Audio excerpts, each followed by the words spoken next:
جشن گلت صبر کن میگذرن این شبای غمگین دنیا داره روزای قشنگ و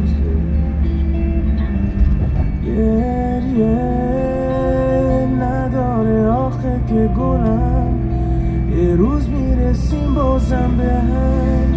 یه روزی میشه درد و تموم عشقاتو پا کنن روی گونه ها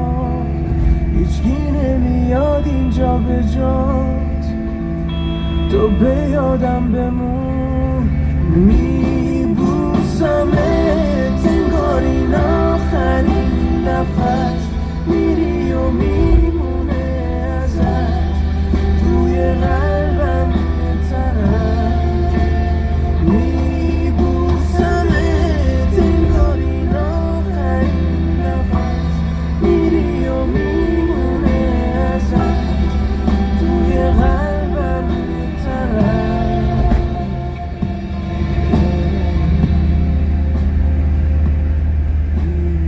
میذارم راه فرودگاه تا خونه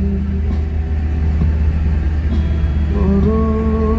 اما قلب تو بذار بمونه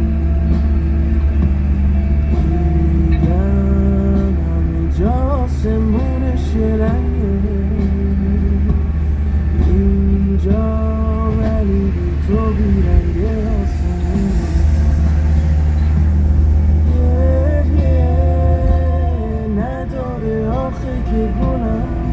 یه روز میرسیم دوباره به هم یه روزی میشه دردامون تموم عشقاتو پا کنه روی گونه هات هیچکی نمیاد اینجا به جات تو به یادم بمون میبوسمت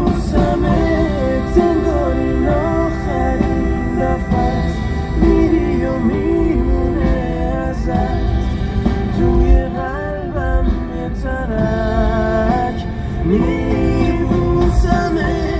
انگار این آخرین نفس میری و میمونه ازت توی قلبم یه ترک